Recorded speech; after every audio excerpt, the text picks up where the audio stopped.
राजनीति, आंदोलन, किसान, करप्शन, गरीबी, इन सभी मुद्दों पर आवाज उठाएगा अब तक न्यूज इंडिया।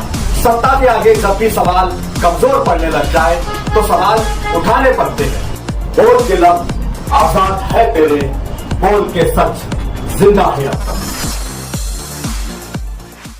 के पास कुछ हिंदुत्ववादी विचार सरणियों के जो कार्यकर्ता है, उन्होंने हमारे पास लैंड जिहाद के मामले दिए थे। तो जब हमने इसका नुमाइंदा किया तो हमें कुछ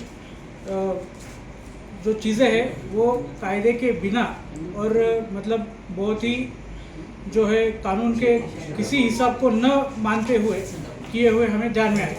तो ये सभी दस्तावेज जो है वो दो लोगों के पास जो है पॉइंट आउट कर रहे थे।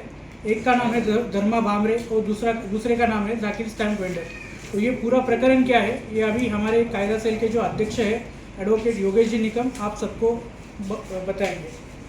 नमस्कार।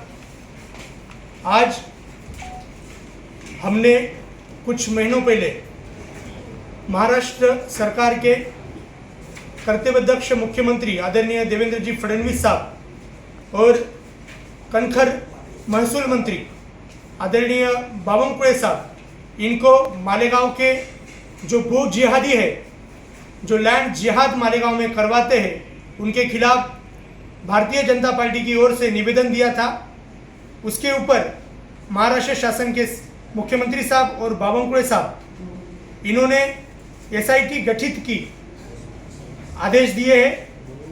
मालेगांव के दो भूमाफिया, एक धर्मान्ना भामरे और दूसरे जाकिर स्टैम्प वेंडर, इन्होंने जो मालेगांव की भोली भाली आवाम के साथ और महाराष्ट्र सरकार के साथ, महाराष्ट्र गवर्नमेंट के जो कानून हैं उनके साथ खिलवाड़ करके, उनकी कानून तोड़ के ज़मीन घोटाले जो किए हैं, उसके खिलाफ एसआईटी गठित की ऑर्डर हुई है। मैं पहले आपको धर्मान्ना भामरे, इनके खिलाफ जो आरोप हुए हैं और एसआईटी गठित हुए हैं उसके मामले में आपको मालूमात दे रहा हूँ।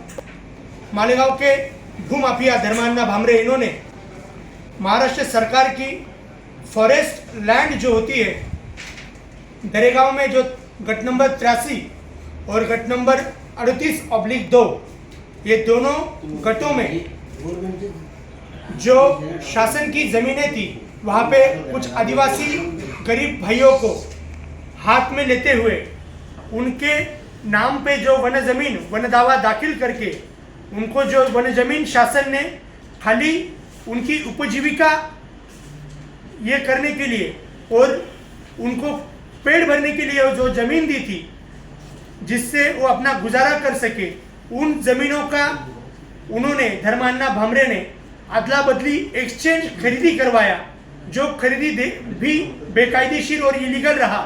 क्योंकि अगर अदला बदली खरीदी करनी है तो दो गट एक साथ आजू बाजू में होने चाहिए, लेकिन धर्मान्ना भामरे ने मालेगांव का जो वन जमीन फॉरेस्ट लैंड है 83 और 38/2, वहाँ की ज़मीनें, कुछ पड़ास दरे की ज़मीनें, कुछ गुगलवाड़ की ज़मीनें, ऐसी ज़मीनों का दरेगांव से गुगलवाड़ में, गुगलवाड़ से दरेगांव में आदिवासी भाइयों को कभी पैसा देके कभी पैसा न देके बेकायदेशीर इलीगली खरीदी करवाए और उन ज़मीनों पे उन्होंने धार्मिक स्थल बनाए, मस्जिद वगैरह बनाई, मदरसा बनाई, स्कूलें बनाई, वहाँ पे लोगों के घर बनवाए, कारखाने बनवाए। ये सभी जो गरीब लोग थे, जो मजदूर है, लूम चलाते हैं, चरखा चलाते हैं, ऐसे गरीब आवाम को इन्होंने ये ज़मीनें कोई भी गवर्नमेंट से इन्हें ऑर्डर न लेते हुए, कोई लेआउट न करते हुए और न कोई शासन को नजराना महसूल भरते हुए ये सारी ज़मीनों पे बेकायदेशीर इलीगली वहाँ पे रहवासी बस्ती बनाई। इनके खिलाफ हमने माननीय मुख्यमंत्री साहब और महसूल मंत्री साहब को निवेदन दिया। उसके ऊपर उनके खिलाफ एसआईटी गठित हुई है। इसी गट नंबर 83 में एक फेयर एक्सपोर्ट नाम का कत्तलखाना स्लॉटर हाउस चल रहा है, जो स्लॉटर हाउस इलीगल है, फॉरेस्ट लैंड पे बना हुआ है। वो फेयर एक्सपोर्ट कारखाना की एनए ऑर्डर रद्द हो चुकी है। वो रद्द होने के बाद वो स्लॉटर हाउस गिराया जाए ऐसे आदेश भी मिले हैं। फिर भी आज वहाँ पे वो फेयर एक्सपोर्ट कत्तल खाना स्लाटर हाउस चालू है। और वहाँ पे हद की बात यह है कि यहाँ के तलाटी, मंडल अधिकारी और महसूल के कुछ अधिकारी आज भी उसके उतारे पे वो एने ऑर्डर रद्द होने के बाद भी वहाँ पे बाजरी, गेहूँ ऐसी पिक पहानी लगाते हैं। मतलब शासन को पूरा चुना लगाने का काम यहाँ पे चल रहा है और मालेगांव में ये कत्तल खाना आज भी चल रहा है।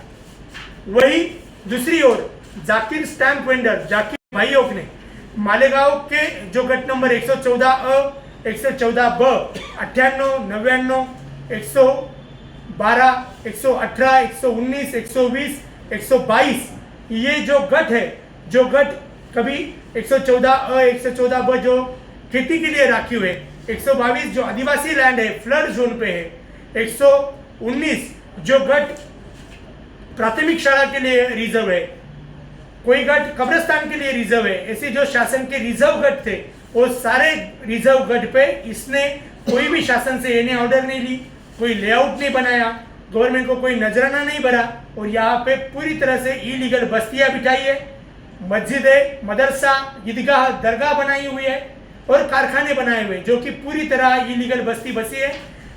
मुस्लिम भाइयों के मराठी भाषा का अज्ञान का फायदा लेके ये जमीनें हैं, लेआउट ओरिजिनल है, ऐसा जाकिर ने यहाँ की गरीब भोली भाली आवाम को दिखाया और उनको स्टैम्प भी लिखवा दिया कि इनकी एने ऑर्डर हुई है, इनको मैं भविष्य में एने ऑर्डर करके दूंगा, आपको यहाँ पे रोड गटर बनवा के दूंगा। आज की परिस्थिति में अगर 114 ब और ये सब गटों पे अगर जाएंगे तो यहाँ पे कोई लेआउट नहीं बनने के कारण नगर रचना की पूरी वाट लग चुकी है। यहाँ पे अगर कोई इमरजेंसी हो जाए तो एम्बुलेंस वो गलियों में जा नहीं सकती, इतनी छोटी छोटी गलियां बन गई है। अगर कोई आपत्ति, आग लग जाती है तो फायर ब्रिगेड की गाड़ी भी नहीं जा सकती है। ऐसा पूरा शासन के साथ और गरीब आवाम के साथ जाकिर स्टैंप वेंडर और उसकी फैमिली के भाइयों ने आवाम के साथ धोखाधड़ी की है, फसलूक की है। इसके खिलाफ हमने शासन, महाराष्ट्र के कर्तव्यदक्ष मुख्यमंत्री आदरणीय देवेंद्र जी फडणवीस और आदरणीय बावनकुळे साहब महसूल मंत्री, इनको निवेदन दिया था।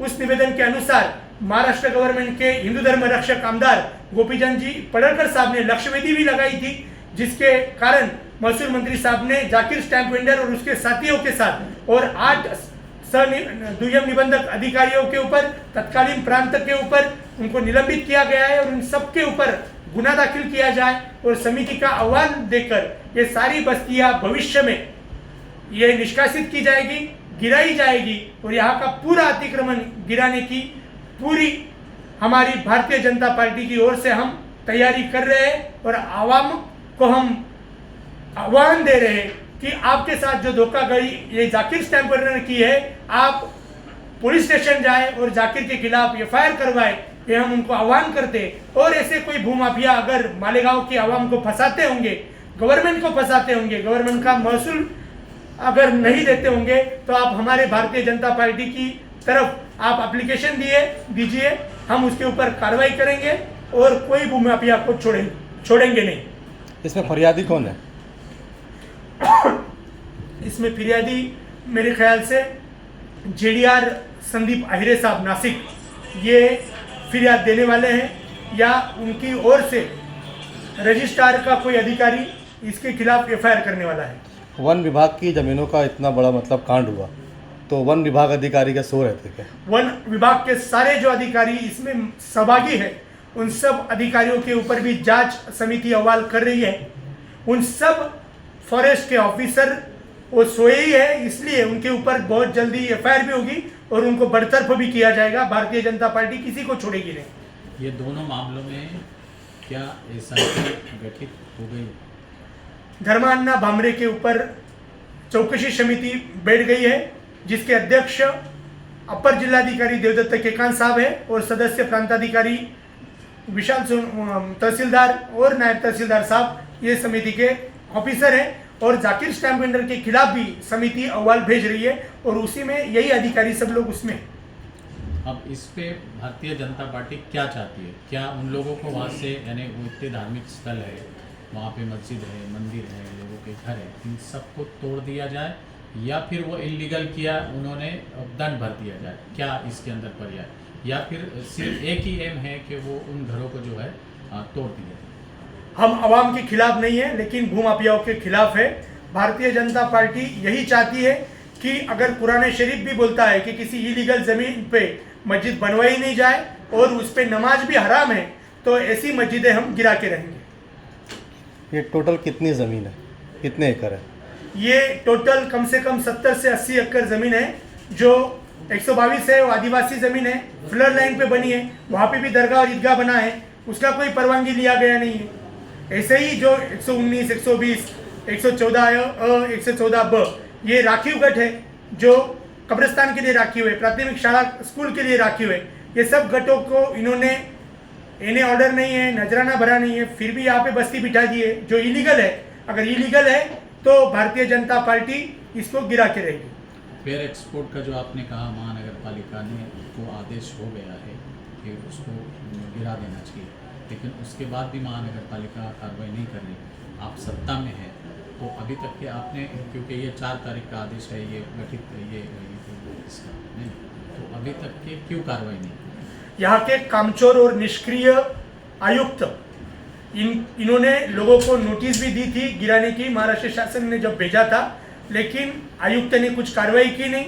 और यहाँ पे महानगर पालिका में इस्लाम पार्टी और मित्र पक्ष की सत्ता होने के कारण ये मुस्लिम धार्जिने जो पार्टीज है, ये इसमें रुकावट पैदा करने की आशंका हमें पैदा हो गई है। इसलिए, लेकिन ऊपर हमारी गवर्नमेंट है, हम ये सब गिरा के रहेंगे। महापालिका के विरुद्ध आपने धरना आंदोलन क्यों नहीं किया कि महापालिका काम नहीं कर रही है, तो उसके खिलाफ प्रदर्शन? हम बहुत ही जल्दी प्रदर्शन और धरना भी करेंगे, और हम लोकशाही मार्ग से जो जो हमें करना चाहिए वो सब हम करेंगे। आप हमारे अब तक न्यूज चैनल को सब्सक्राइब कर बेल आइकन को प्रेस कर दें, और अगर आप हमारी मदद करना चाहते हैं तो आप हमारे ज्वाइन का बटन दबाकर हमारी मेंबर्स आईडी भी आप ले सकते हैं। इससे आप हमारी मदद भी कर देंगे और हमारी बेबाकी को 4 लगाने का काम भी करेंगे। तुबा कॉस्मेटिक कंप्लीट स्किन सॉल्यूशन आपके लिए लाया है धूप से बचाने वाली डे क्रीम, सौंले चेहरे को गोरा करने वाली नाइट क्रीम, फुंसियों के लिए TC skin cleaner and serum, सर्दी में जिल्दों को ताजा रखने वाला मॉइस्चराइजर, 7 दिनों में गोरा करने वाली क्रीम, आंखों के नीचे कालापन को दूर करने वाला टीसी डार्क वे सीरम, हाथ और गर्दन का कालापन दूर करने वाला साबुन। हमारा पता याद रखें, कुसुम्बा रोड, औलिया मस्जिद के सामने, तुबा कॉस्मेटिक कंप्लीट स्किन सॉल्यूशन।